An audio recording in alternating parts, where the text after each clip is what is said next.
ಕಾಲ್ತುಳಿತ ದುರಂತ ಕೇಸ್ಗೆ ಮತ್ತೊಂದು ಸ್ಫೋಟಕ ತಿರುವು ಸಿಕ್ಕಿದೆ. ಸರ್ಕಾರಕ್ಕೆ ಪೊಲೀಸರು ಬರೆದಿರುವಂತಹ ಪತ್ರ ಟಿವಿ9ಗೆ ಲಭ್ಯವಾಗಿದ್ದು, ಜೂನ್ 4ರಂದೇ ಪೊಲೀಸರು ಅಪಾಯದ ಎಚ್ಚರಿಕೆ ಕೊಟ್ಟಿದ್ರು. ವಿಧಾನಸೌಧ ಭದ್ರತಾ ವಿಭಾಗದ ಡಿಸಿಪಿಯಿಂದ ಎಚ್ಚರಿಕೆ ನೀಡಲಾಗಿತ್ತು. ಭದ್ರತಾ ಸಿಬ್ಬಂದಿ ಕೊರತೆ ಬಗ್ಗೆ ಡಿಪಿಆರ್ ಕಾರ್ಯದರ್ಶಿಗೆ ಡಿಸಿಪಿ ಕರಿಬಸನಗೌಡ ಪತ್ರ ಬರೆದಿದ್ರು. ಜೂನ್ 4ರಂದು ವಿಧಾನಸೌಧದಲ್ಲಿ ಆರ್ಸಿಬಿ ಆಟಗಾರರಿಗೆ ಸನ್ಮಾನಕ್ಕಾಗಿ ಕೆಎಸ್ಸಿಎ ಪತ್ರ ಬರೆದಿತ್ತು. ಡಿಪಿಆರ್ಗೆ ಜೂನ್ 3ರಂದು ಪತ್ರ ಬರೆದಿದ್ದ ಕೆಎಸ್ಸಿಎ ಸನ್ಮಾನ ಮಾಡಲು ಅನುಮತಿ ಕೊಡುವಂತೆ ಮನವಿ ಮಾಡಿತ್ತು. ಇದಾದ ಬಳಿಕ ಭದ್ರತೆ ಬಗ್ಗೆ ಅಭಿಪ್ರಾಯ ಕೊಡಲು ಡಿಸಿಪಿಗೆ ಸೂಚಿಸಿ ಅಧೀನ ಕಾರ್ಯದರ್ಶಿ ಪತ್ರವನ್ನು ಬರೆದಿದ್ರು. ಡಿಸಿಪಿ ಎಚ್ಚರಿಸಿದ್ರೂ ಕೂಡ ಡಿಪಿಆರ್ ಕಾರ್ಯದರ್ಶಿ ಸತ್ಯವತಿ ನಿರ್ಲಕ್ಷ್ಯ ಮಾಡಿರೋದು ಬಯಲಾಗಿದೆ. ಡಿಸಿಪಿ ಪತ್ರ ಬರೆದು ಸಿಬ್ಬಂದಿ ಕೊರತೆ ಇದೆ, ಸಮಯ ಬೇಕು ಅಂತಂದ್ರೂ ಡಿಪಿಆರ್ ಕಾರ್ಯದರ್ಶಿ ಕಾರ್ಯಕ್ರಮಕ್ಕೆ ಗ್ರೀನ್ ಸಿಗ್ನಲ್ ಕೊಟ್ಟಿದ್ರು. ಅಲ್ಲದೆ ಸ್ಟೇಡಿಯಂಗೆ ಹೋಗಿ ಅಂತಲೂ ಕೂಡ ಸತ್ಯವತಿ ಅವರು ಹೇಳಿಕೆ ನೀಡಿದ್ರು. ವಿಧಾನಸೌಧದ ಡಿಸಿಪಿ ಬರೆದಿದ್ದ ಪತ್ರ ತೋರಿಸಿ ವಿಪಕ್ಷ ನಾಯಕ ಆರ್ ಅಶೋಕ್ ವಾಗ್ದಾಳಿ ಮಾಡಿದ್ದಾರೆ. ಸರ್ಕಾರದ ವಿರುದ್ಧ ನಡೆದ ಪ್ರತಿಭಟನೆಯಲ್ಲಿ ಮಾತನಾಡಿದ ಅವರು ಬೇಡ ಬೇಡ ಅಂತ ಡಿಸಿಪಿ ಸ್ಪಷ್ಟವಾಗಿ ಹೇಳಿದ್ದಾರೆ. ಸರ್ಕಾರಕ್ಕೆ ಮಾನ ಮರ್ಯಾದೆ ಇಲ್ಲದೆ ಕಾರ್ಯಕ್ರಮ ಮಾಡಿದೆ, ಇಡೀ ಸರ್ಕಾರವನ್ನ ವಜಾ ಮಾಡಬೇಕು ಅಂತ ಅಶೋಕ್ ಆಗ್ರಹಿಸಿದ್ದಾರೆ. ಕಬ್ಬನ್ ಪಾರ್ಕ್ನಲ್ಲಿ ಗಿಡಗಳು ನಾಶವಾದ ಬಗ್ಗೆ ಕಮಿಷನರ್ಗೆ ವಾಕರ್ಸ್ ಅಸೋಸಿಯೇಷನ್ ದೂರು ಕೊಡಲಿದ್ದು, ವಿಧಾನಸೌಧ ಮತ್ತು ಹೈಕೋರ್ಟ್ನಲ್ಲಿರುವಂತಹ ಬ್ಯಾರಿಕೇಡ್ಗಳು ನಾಶ ಆಗಿವೆ. ವಿಧಾನಸೌಧ ಮುಂಭಾಗದ ಗಿಡಗಳು ಸರ್ವನಾಶ ಆಗಿದೆ. ಸರ್ಕಾರದ ಸಿಎಸ್, ಆರ್ಸಿಬಿ, ಕೆಎಸ್ಸಿಎ ಮತ್ತು ಡಿಎನ್ಎ ವಿರುದ್ಧ ದೂರು ಕೊಡಲಾಗಿದೆ. ಆರ್ಸಿಬಿ ವಿಜಯೋತ್ಸವದಲ್ಲಿ ಅಭಿಮಾನಿಗಳು ದಾಂಧಲೆ ಮಾಡಿದ್ದಾರೆ. ಆಟಗಾರರನ್ನು ನೋಡಲು ವಿಧಾನಸೌಧದ ಬಳಿ ಅಭಿಮಾನಿಗಳ ದಂಡೆ ಬಂದಿತ್ತು.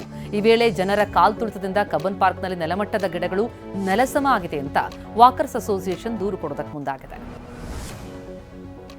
ನಟ ದರ್ಶನ್ ಅಂಡ್ ಗ್ಯಾಂಗ್ನಿಂದ ಚಿತ್ರದುರ್ಗದ ರೇಣುಕಾಸ್ವಾಮಿ ಹತ್ಯೆ ನಡೆದು ಇವತ್ತಿಗೆ 1 ವರ್ಷ. ಹೀಗಾಗಿ ಚಿತ್ರದುರ್ಗದ ರೇಣುಕಾಸ್ವಾಮಿ ಭಾವಚಿತ್ರಕ್ಕೆ ಕುಟುಂಬದವರು ನಮನ ಸಲ್ಲಿಸಿದ್ದಾರೆ. ಸಾಂಪ್ರದಾಯಿಕ ಪೂಜೆ ಮಾಡಿ ಭಾವಚಿತ್ರಕ್ಕೆ ಸಾಂಕೇತಿಕ ನಮನ ಸಲ್ಲಿಸಿದ್ದಾರೆ. ಪುತ್ರಶೋಕಂ ನಿರಂತರಂ ಎಂಬಂತೆ ನೋವು ಕಾಡ್ತಾ ಇದೆ. ನಟ ದರ್ಶನ್ ನಮ್ಮನ್ನ ಸಂಪರ್ಕಿಸಿಲ್ಲ, ನಾವು ಯತ್ನಿಸಿಲ್ಲ ಅಂತ ಮೃತ ರೇಣುಕಾಸ್ವಾಮಿ ತಂದೆ ಕಾಶಿನಾಥಯ್ಯ ಹೇಳಿದ್ದಾರೆ. ಚಿತ್ರದುರ್ಗದಲ್ಲಿ ಮಾತನಾಡಿದ ಅವರು, ನಮಗೆ ಸರ್ಕಾರ ಮತ್ತು ಕೋರ್ಟ್ ಮೇಲೆ ನಂಬಿಕೆ ಇದೆ ಅಂತ ಹೇಳಿದ್ದಾರೆ. ನನ್ನ ಮಗನನ್ನ ಕೊಂದವರಿಗೆ ತಕ್ಕ ಶಿಕ್ಷೆಯಾಗಬೇಕು ಅಂತ ರೇಣುಕಾಸ್ವಾಮಿ ತಂದೆ ಕಾಶಿನಾಥಯ್ಯ ಆಗ್ರಹಿಸಿದ್ದಾರೆ. ಟಿವಿ9 ಜೊತೆ ಮಾತನಾಡಿದ ಅವರು, ನಮ್ಮ ಸೊಸೆಗೆ ಸರ್ಕಾರ ಕೆಲಸ ಕೊಡಲಾಗುತ್ತೆ ಅಂತ ತಿಳಿಸಿದೆ. ಸೊಸೆ ಮತ್ತು ಮೊಮ್ಮಗನ ಜೀವನಕ್ಕೆ ಸರ್ಕಾರ ಅನುಕೂಲ ಮಾಡಲಿ ಅಂತ ಮನವಿ ಮಾಡಿದ್ದಾರೆ.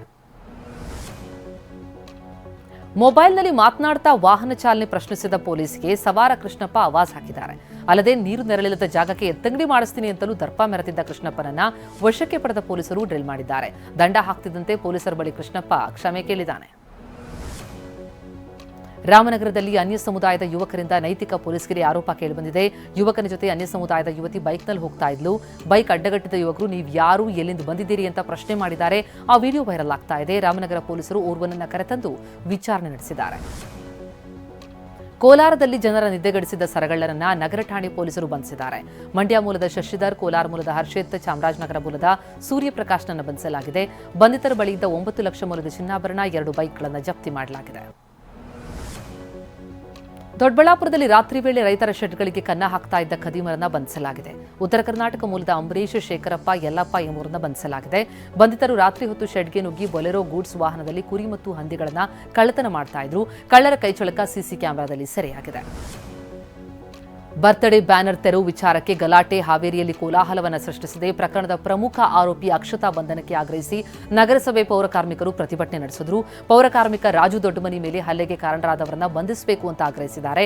ಪೊಲೀಸರು 7 ಆರೋಪಿಗಳನ್ನು ವಶಕ್ಕೆ ಪಡೆದು ವಿಚಾರಣೆ ನಡೆಸಿದ್ದಾರೆ. ಗದಗ ಜಿಲ್ಲೆಯ ಮುಂಡರಗಿಯಲ್ಲಿ ಭಾರೀ ದುರಂತವೊಂದು ತಪ್ಪಿದೆ. ಒಡ್ಡಟ್ಟ ಗ್ರಾಮದಿಂದ ಮುಂಡರಗಿ ಪಟ್ಟಣಕ್ಕೆ ಹೋಗ್ತಾ ಇದ್ದ ಸಾರಿಗೆ ಬಸ್ನ ಎಕ್ಸೆಲ್ ಕಟ್ಟಾಗಿ ರಸ್ತೆ ಬದಿಗೆ ನುಗ್ಗಿದೆ. ಚಾಲಕನ ಸಮಯ ಪ್ರಜ್ಞೆಯಿಂದ ಬಸ್ನಲ್ಲಿದ್ದ 40ಕ್ಕೂ ಹೆಚ್ಚು ಪ್ರಯಾಣಿಕರು ಪ್ರಾಣಾಪಾಯದಿಂದ ಪಾರಾಗಿದ್ದಾರೆ. ಗ್ರಾಮಗಳಿಗೆ ಸುಸ್ಥಿತಿಯಲ್ಲಿರುವಂತಹ ಬಸ್ ಬಿಡಿ ಅಂತ ಗ್ರಾಮಸ್ಥರು ಆಗ್ರಹಿಸಿದ್ದಾರೆ. ರಾಯಚೂರಿನಲ್ಲಿ ಸುರಿದ ಭಾರೀ ಮಳೆಗೆ ಹಳೆ ಸೇತುವೆಯೊಂದು ಕೊಚ್ಚಿ ಹೋಗಿದೆ. ರಾಯಚೂರು ತಾಲೂಕಿನ ಪತ್ತೇಪುರ ಹಳ್ಳದ ಹಳೆ ಸೇತುವೆ ಹಾಗೂ ತಾತ್ಕಾಲಿಕ ರಸ್ತೆ ಎರಡೂ ಕೊಚ್ಚಿ ಹೋಗಿದೆ. 4 ಗ್ರಾಮಗಳ ಸಂಪರ್ಕ ಕಡಿತ ಆಗಿದೆ. ಹಳ್ಳ ದಾಟೋದಕ್ಕೆ ಕೂಲಿಕಾರರು, ಮಹಿಳೆಯರು ಪರದಾಡ್ತಾ ಇದ್ದಾರೆ.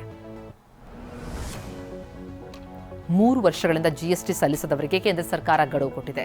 ಜೂನ್ ಅಂತ್ಯದೊಳಗೆ ಜಿಎಸ್ಟಿ ಪಾವತಿಗೆ ಅವಕಾಶ ಕೊಡಲಾಗಿದ್ದು, 3 ವರ್ಷದ ಜಿಎಸ್ಟಿ ಫೈಲ್ ಮಾಡದೆ ಹೋದರೆ ಇನ್ಪುಟ್ ಟ್ಯಾಕ್ಸ್ ಕ್ರೆಡಿಟ್ ಅನ್ನು ಶಾಶ್ವತವಾಗಿ ನಿರಾಕರಿಸಬಹುದು. ಇದರಿಂದ ತೆರಿಗೆ ಪಾವತಿದಾರರಿಗೆ ಆರ್ಥಿಕ ಹಿನ್ನಡೆಯಾಗುತ್ತೆ ಅಂತ ಎಚ್ಚರಿಸಿದೆ.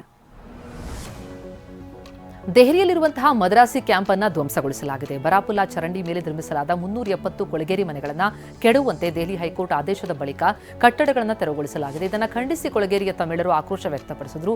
ಸ್ಥಳೀಯ ಆಪ್ ಶಾಸಕರು ಸ್ಥಳಕ್ಕೆ ಭೇಟಿ ಕೊಟ್ಟಿದ್ದಾರೆ.